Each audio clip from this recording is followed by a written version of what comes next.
नमस्कार, स्वागत है आपका सुनो कहानी में।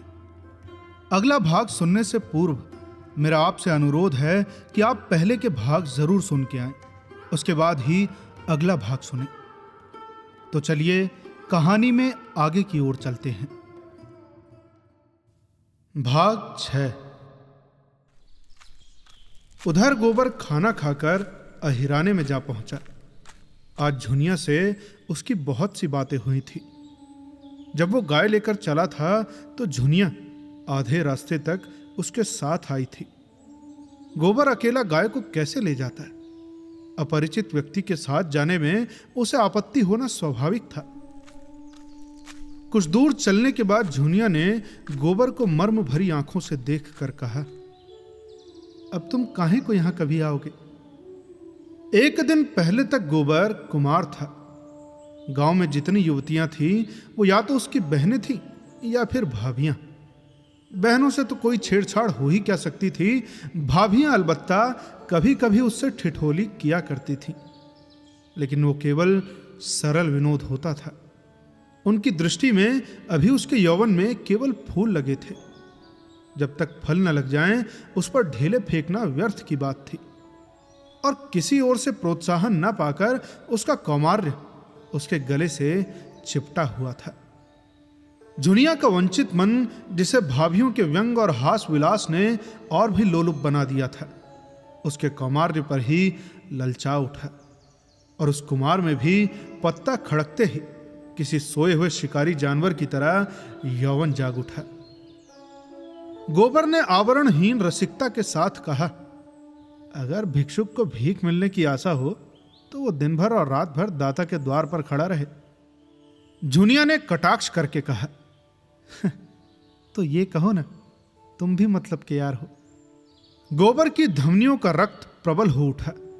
बोला, भूखा आदमी अगर हाथ फैलाए तो उसे क्षमा कर देना चाहिए। झुनिया और गहरे पानी में उतरी। भिक्षुक जब तक 10 द्वारे न जाए उसका पेट कैसे भरेगा? मैं ऐसे भिक्षुकों को मुंह नहीं लगाती। ऐसे तो गली गली मिलते हैं। फिर भिक्षुक देता क्या है? असीस? अब असीसों से तो किसी का पेट नहीं भरता। मंद बुद्धि गोबर झुनिया का आशय न समझ सका। झुनिया छोटी सी थी, तभी से ग्राहकों के घर दूध लेकर जाया करती थी। ससुराल में उसे ग्राहकों के घर दूध पहुंचाना पड़ता था। आजकल भी दही बेचने का भार उसी पर था। उसे तरह तरह के मनुष्यों से साविका पड़ चुका था। 2-4 रुपए उसके हाथ लग जाते थे। घड़ी भर के लिए मनोरंजन भी हो जाता था, मगर यह आनंद जैसे मंगनी की चीज हो। उसमें टिकाव न था, समर्पण न था, अधिकार न था। वो ऐसा प्रेम चाहती थी जिसके लिए वो जिए और मरे, जिस पर वो अपने को समर्पित कर दे। वो केवल जुगनू की ही चमक नहीं, दीपक का स्थायी प्रकाश चाहती थी। वो एक गृहस्थ की बालिका थी, जिसके गृहणित्व को रसिकों की लगावट बाजियों ने कुचल नहीं पाया था। गोबर ने कामना से उद्दीप्त मुख से कहा, जब भिक्षुक को एक ही द्वार पर भरपेट मिल जाए तो क्यों द्वार द्वार घूमे? झुनिया ने सदैव भाव से उसकी ओर ताका। कितना भोला है, कुछ समझता ही नहीं। भिक्षुक को एक द्वार पर भरपेट कहां मिलता है? उसे तो चुटकी ही मिलेगी। सर्वस्व तो तभी पाओगे जब अपना सर्वस्व दोगे। अब मेरे पास क्या है झुनिया? तुम्हारे पास कुछ नहीं है? मैं तो समझती हूं मेरे लिए तुम्हारे पास जो कुछ है वो बड़े बड़े लखपतियों के पास नहीं है। तुम मुझसे भीख न मांगकर मुझे मोल ले सकते हो। गोबर उसे चकित नेत्रों से देखने लगा। झुनिया ने फिर कहा, और जानते हो दाम क्या देना होगा? मेरा होकर रहना पड़ेगा। फिर किसी के सामने हाथ फैलाए देखूंगी तो घर से निकाल दूंगी। गोबर को जैसे अंधेरे में टटोलते हुए इच्छित वस्तु मिल गई। एक विचित्र भय मिश्रित आनंद से उसका रोम रोम पुलकित हो उठा। लेकिन ये कैसे होगा? झुनिया को रख लें तो रखैली को लेकर घर में कैसे रहेगा? बिरादरी का झंझट जो है, सारा गांव कांव कांव करने लगेगा। सभी दुश्मन हो जाएंगे। अम्मा तो इसे घर में घुसने भी न देगी। लेकिन जब स्त्री होकर ये नहीं डरती तो पुरुष होकर वो क्यों डरे? बहुत होगा तो लोग उसे अलग कर देंगे, वो अलग ही रहेगा। अब झुनिया जैसी औरत गांव में दूसरी कौन है? कितनी समझदारी की बातें करती है। क्या जानती नहीं कि मैं उसके जोग नहीं हूं? फिर भी मुझसे प्रेम करती है।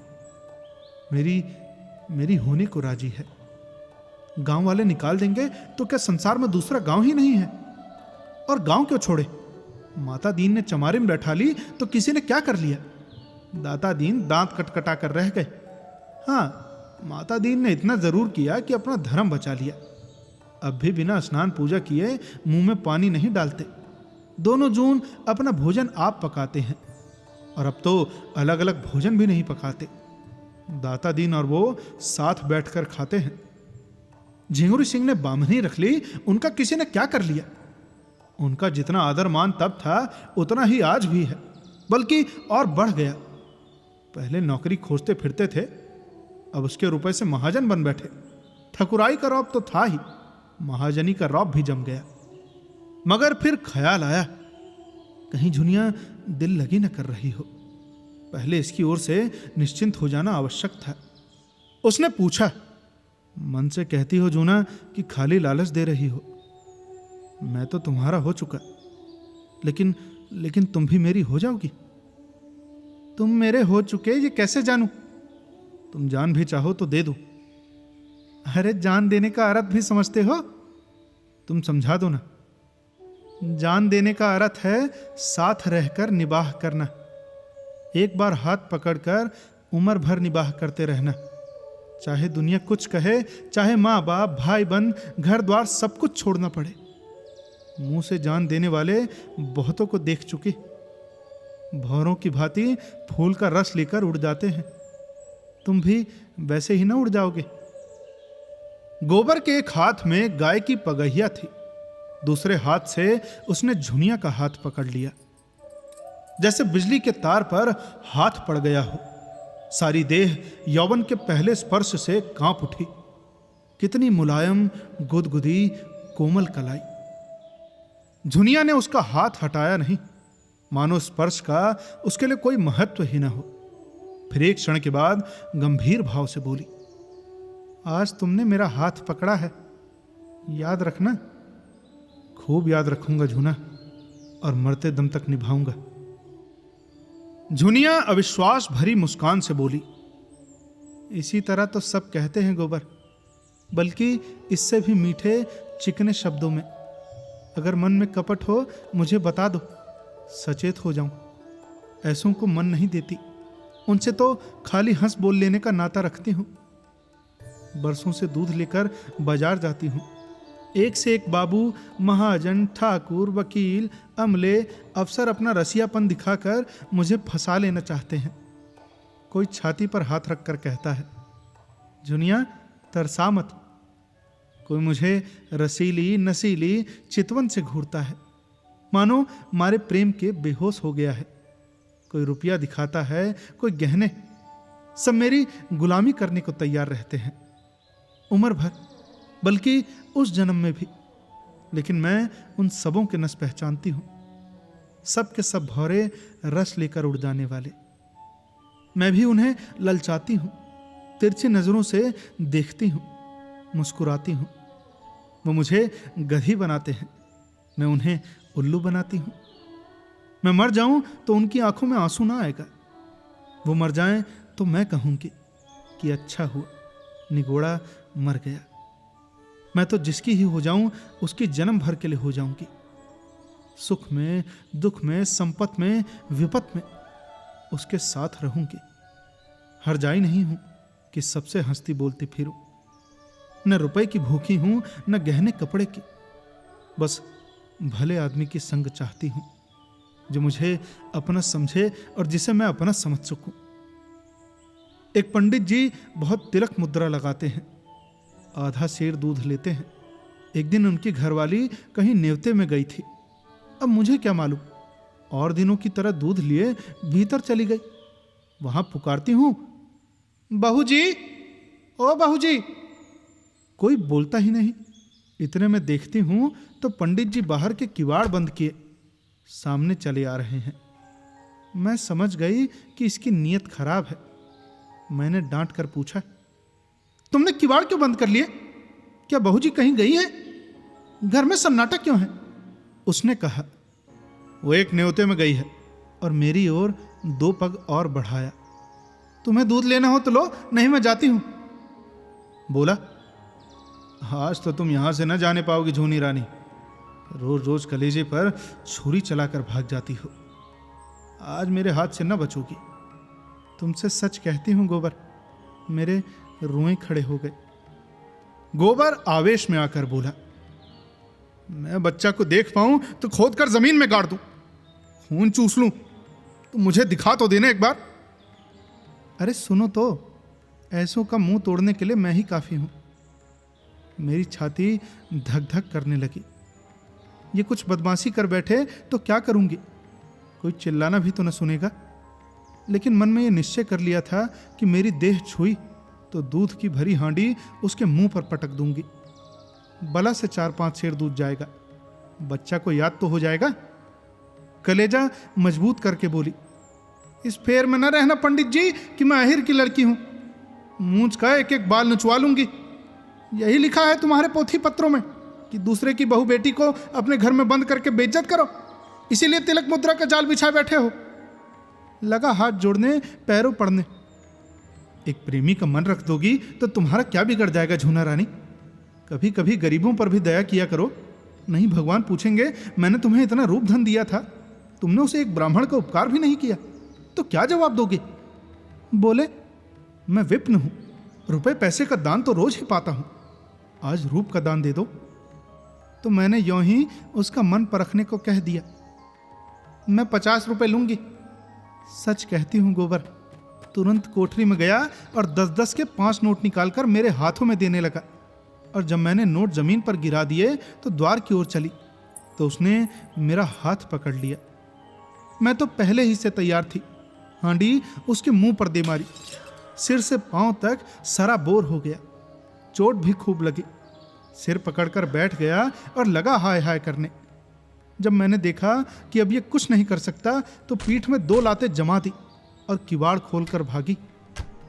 गोबर ठट्ठा मारकर बोला, बहुत अच्छा किया तुमने, दूध से नहा गया होगा, तिलक मुद्रा भी धुल गई होगी, मुझे भी क्यों ना उखाड़ ली। अच्छा सुनो तो, दूसरे दिन मैं फिर उसके घर गई। उसकी घरवाली आ गई थी। अपने बैठक में सिर में पट्टी बांधे पड़ा था। मैंने कहा, कहो तो कल की तुम्हारी करतूत खोल दूं पंडित। लगा हाथ जोड़ने। मैंने कहा, अच्छा थुक कर चाटो तो छोड़ दूं। सिर जमीन पर रगड़कर कहने लगा, अब मेरी इज्जत तुम्हारे हाथ है जूना, यही समझ लो कि पंडिताइन मुझे जीता ना छोड़ेगी। मुझे भी उस पर दया आ गई। गोबर को उसकी दया बुरी लगी। ये तुमने क्या किया जूना? उसकी औरत से जाकर कह क्यों नहीं दिया? जूती से पीटती उसे। ऐसे पाखंडियों पर दया नहीं करनी चाहिए। तो मुझे कल उसकी सूरत दिखा दो, फिर देखना कैसी मरम्मत करता हूं। झुनिया ने उसके अर्ध विकसित यौवन को देख कर कहा, तुम उसे न पाओगे, खास देव है, अब मुफ्त का माल उड़ाता है कि नहीं। गोबर अपने यौवन का यह तिरस्कार कैसे सहता, डींग मारकर बोला, मोटे होने से क्या होता है, यहां फौलाद की हड्डियां हैं, 300 दंड रोज मारता हूं, वो तो दूध घी नहीं मिलता, नहीं अब तक सीना यों निकल आया होता। यह कहकर उसने छाती फैलाकर दिखाई। झुनिया ने आश्वस्त आंखों से देखा। अच्छा कभी दिखा दूंगी, लेकिन वहां तो सभी एक से हैं, तुम किस किस की मरम्मत करोगे। न जाने मर्दों की क्या आदत है कि जहां कोई जवान सुंदर औरत देखी और बस लगे घूरने, छाती पीटने। और ये जो बड़े आदमी कहलाते हैं ना, ये तो नीरे लंपट होते हैं। फिर मैं तो कोई सुंदरी नहीं हूं। गोबर ने आपत्ति की, तुम, अरे तुम्हें देखकर तो ये जी चाहता है कि कलेजे में बिठा लो। झुनिया ने उसकी पीठ में हल्का सा घूंसा जमाया। लगे औरों की तरह तुम भी चापलूसी करने। मैं जैसी कुछ हूं वो मैं जानती हूं, मगर लोगों को तो जवान मिल जाए घड़ी भर मन बहलाने को, और क्या चाहिए। गुण तो आदमी उसमें देखता है जिसके साथ जन्म भर निबाह करना हो। सुनती भी हूं और देखती भी हूं। आजकल बड़े घरों की विचित्र लीला है। जिस मोहल्ले में मेरी ससुराल है ना, उसी में गपड़ू गपड़ू नाम के कश्मीरी रहते थे। बड़े भारी आदमी थे। उनके यहाँ 5 सेर दूध लगता था। उनकी 3 लड़कियां थी, कोई 20-20, 25-25 की होंगी, एक से एक सुंदर। तीनों बड़े कॉलेज में पढ़ने जाती थी।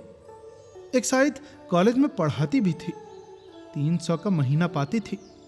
सितार वो सब बजावें, हारमोनियम वो सब बजावें, नाचे वो, गावें वो, लेकिन ब्याह कोई न करती थी।